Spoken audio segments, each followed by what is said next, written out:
ये कौन सा डायग्राम है? ये पैरेललोग्राम है।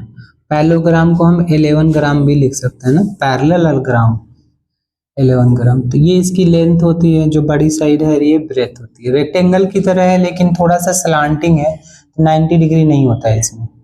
इसकी कुछ प्रॉपर्टीज हम ध्यान देते हैं। अपोजिट जो साइड है, अपोजिट साइड्स आर पैरेलल भी है एंड इक्वल भी है।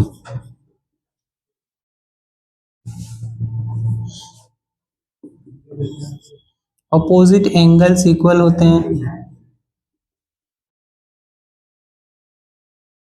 Angles are equal.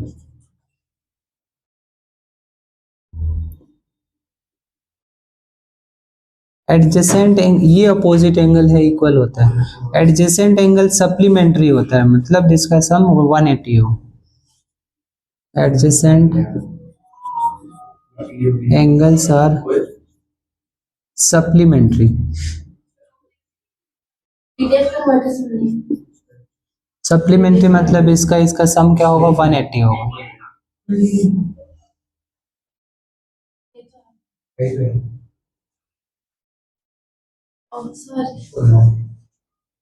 Adjacent angles are supplementary. उसके बाद इसके पेरीमीटर का जो फॉर्मूला होगा, पेरीमीटर का फॉर्मूला होगा वो length in base into height होगा। बेस इनटू हाइट का मतलब कोई भी बेस ले लो, तो इस पे हाइट जो ड्रॉ करोगे उसकी लेंथ अगर मालूम हो तो हमारा एरिया निकाल सकता है। अगर मान लो इस पे हाइट मालूम है तो भी एरिया निकाल सकते हो। तो कई तरह से एरिया निकाल सकते हो। अगर ये बेस है तो ये हाइट इस पे होगा। ये सपोज करो h1 है, ये h2 है, तो इसका एरिया दो तरीके से निकल सकता है। ये हमने एरिया लिखा था, एरिया इज इक्वल टू क्या होगा? Base into height. तो इसका एरिया जो होगा a इंटू h1 भी राइट कर सकते हो ना, बेस है और ये हाइट है। ये इक्वल होगा b इंटू h2 के भी इक्वल होगा। कभी कभी इक्वेट करके हमें कुछ अननोन वैल्यू निकालना होता है। ये बेस दे रखा है, ये बेस दे रखा, ये हाइट दे रखा, बोलेगा कि ये बेस ये गिवन है और हाइट निकालो इस पे, तो हम एरिया निकाल लेंगे दिस इंटू दिस और उसको इक्वेट कर देंगे b इंटू h2 से, तो आपका आ जाएगा। पेरीमीटर रेक्टेंगल की तरह ही होता है, twice into sum of adjacent side. Parallelogram काफी बेसिक डायग्राम है, और आगे जो रेक्टेंगल है, स्क्वायर है, चाहे रोम्बस है, सब स्पेशल टाइप ऑफ पैरेललोग्राम बोलते हैं। मतलब उसमें सारे प्रॉपर्टीज लग जाता है पैरेललोग्राम में। पैरेललोग्राम के डायगोनल्स इक्वल नहीं होते हैं, ध्यान रखना है, ये सबसे मेन इंपॉर्टेंट है। Diagonals are not equal, diagonals are not equal. लेकिन डायगोनल्स जो हैं बाइसेक्ट करते हैं, डायगोनल्स बाइसेक्ट ईच अदर। एक दूसरे को बाइसेक्ट करने का मतलब ये हुआ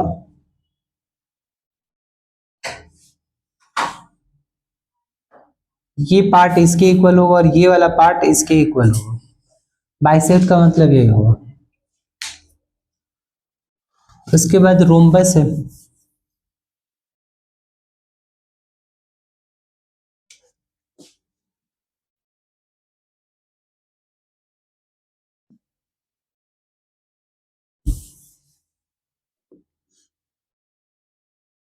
रोम्बस क्या, स्क्वायर को थोड़ा टिल्ट कर दोगे तो क्या बन जाएगा? रोम्बस बन जाएगा।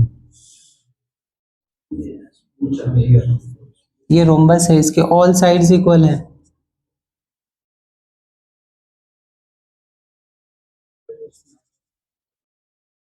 बाकी ऑल प्रॉपर्टीज जो पैरेललोग्राम शो करेगा, सोज, हाँ, all properties of parallelogram.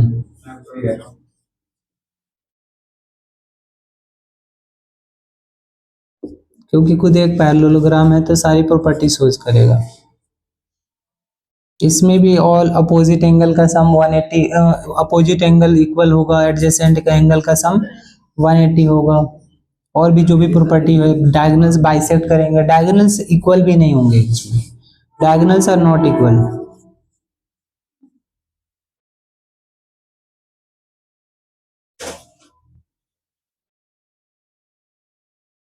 But diagonal bisect at right angle, ये स्पेशल प्रॉपर्टी है, सिर्फ स्क्वायर एंड रोम्बस ही ऐसे क्वाड्रिलेटरल हैं जिसके डायगोनल्स 90 डिग्री पे बाइसेक्ट करते हैं। डायगोनल्स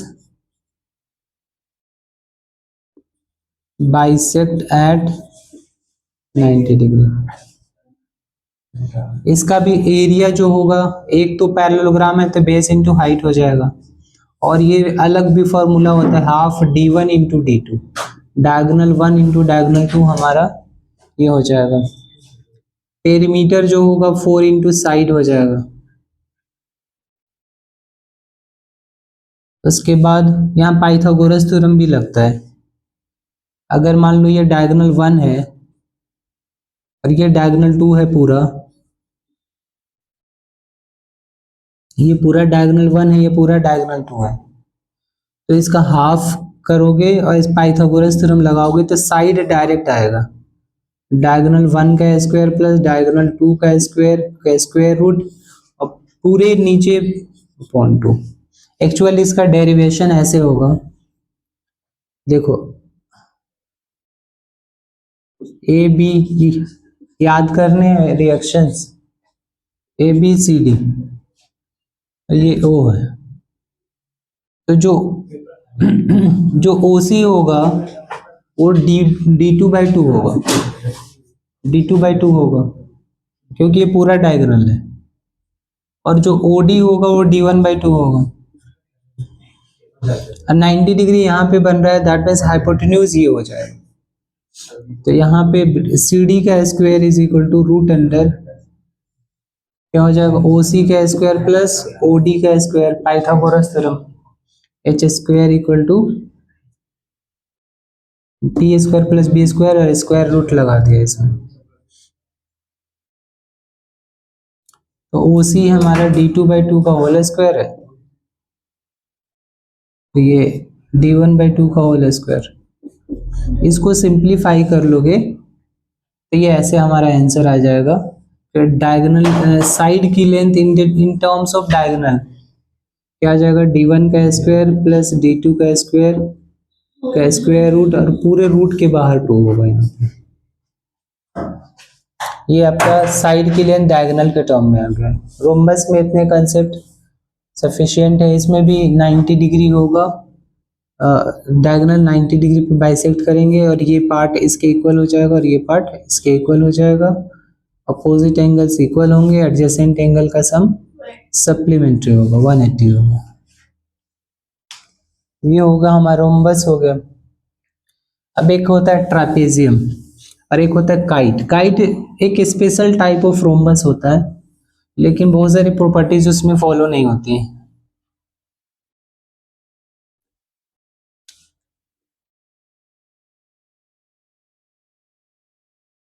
ये ऐसा लग रहा है रोम्बस है, लेकिन ये ऐसे हो गया,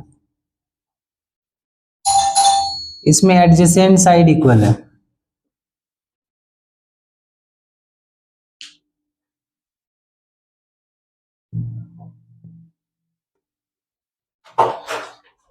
तो काइट में बस इतना ध्यान रखना है कि इसमें एडजेसेंट साइड ही इक्वल है, बाकी कोई साइड इक्वल नहीं है।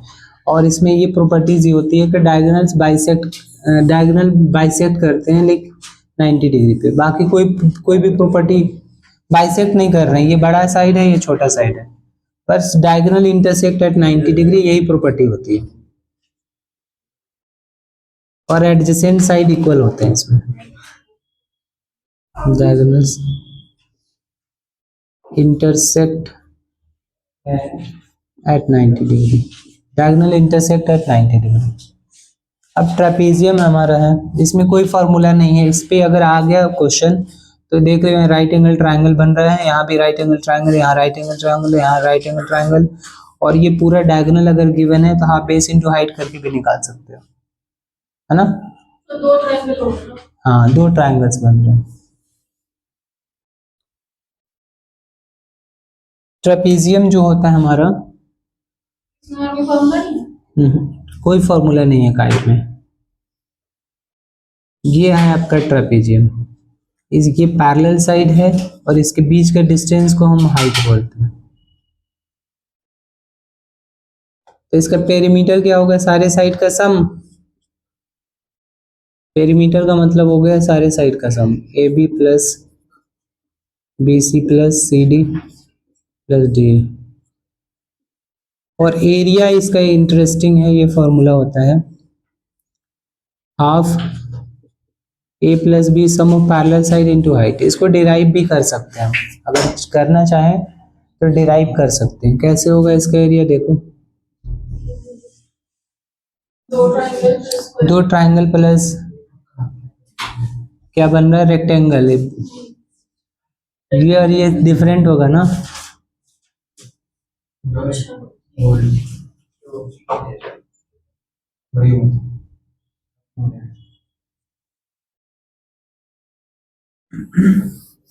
अब कुछ क्वेश्चन ट्राई करते हैं। हाँ, sum of parallel side into height. इसमें एक आइसोसेलेस ट्रेपीजियम का मतलब क्या होता है, ये देख लो। आइसोसेलेस ट्रेपीजियम का मतलब होता है कि ये साइड इक्वल हो जाता है। नॉन पैरेलल साइड इक्वल होंगे तो आइसोसेलेस ट्रेपीजियम होगा। Isosceles trapezium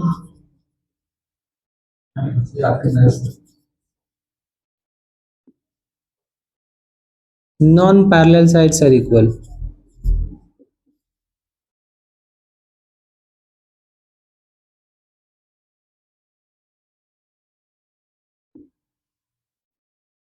non parallel sides are equal हो जाएगा तो वो क्या कहलाएगा, वो ट्रेपीजियम कहलाएगा, आइसोसेलेस ट्रेपीजियम। ट्रेपीजियम में आप ऐसे भी हो सकता है ना, यहाँ पे 90 डिग्री भी हो सकता है ट्रेपीजियम में।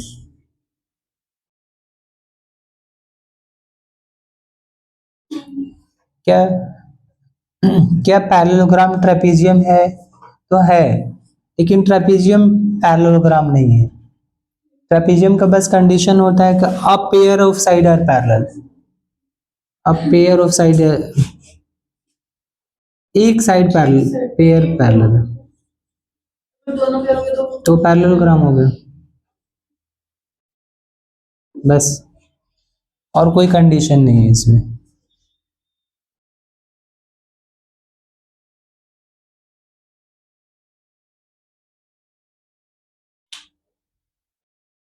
राइट एंगल वाला होता है तो क्या बोलते हैं, तो वो ट्रेपीजियम ही है, उसका कोई अलग से नाम नहीं है। आइसोसेलेस का अलग से नाम है, उसका अलग से नाम नहीं है।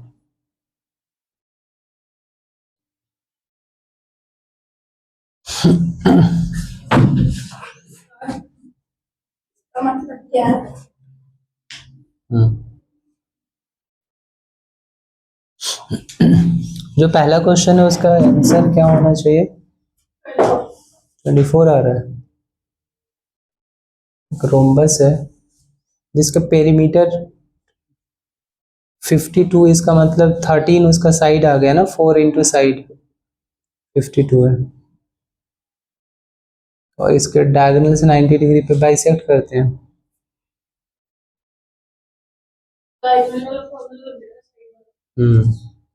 हाँ, डायगोनल्स का क्या फॉर्मूला था, side equal to d1 square plus d2 square, तो पूरे का डिवाइडेड बाय 2। साइड तो 13 गिवन ही है,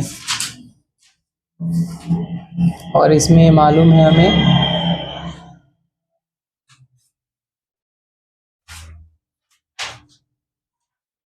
d1 मान लो और 10 है, तो 10 का स्क्वायर, और d2 हमें, d2 गिवन है कितना, हमें फाइंड करना है d2, और डिवाइड बाय 2, तो ये जाके इधर मल्टीप्लाई हो गया तो 26, इधर 100 प्लस d2 स्क्वायर, स्क्वायरिंग करेंगे तो 676 आएगा।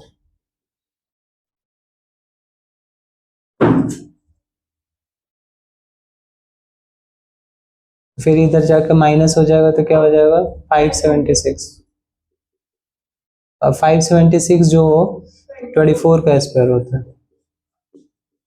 तो D2 आ गया 24।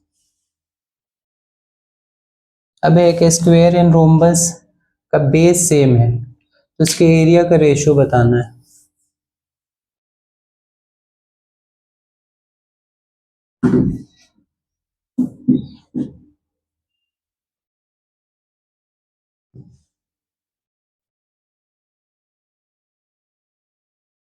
ये स्क्वायर हो गया, ये रोम्बस ऐसे होगा।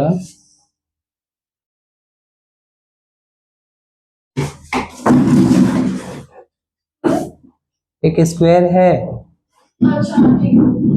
ABCD स्क्वायर है और ABEF क्या है, हमारा रोम्बस है। इसका साइड A है तो दोनों का साइड A होगा। पहले वाले के तो एरिया A स्क्वायर हो जाएगा।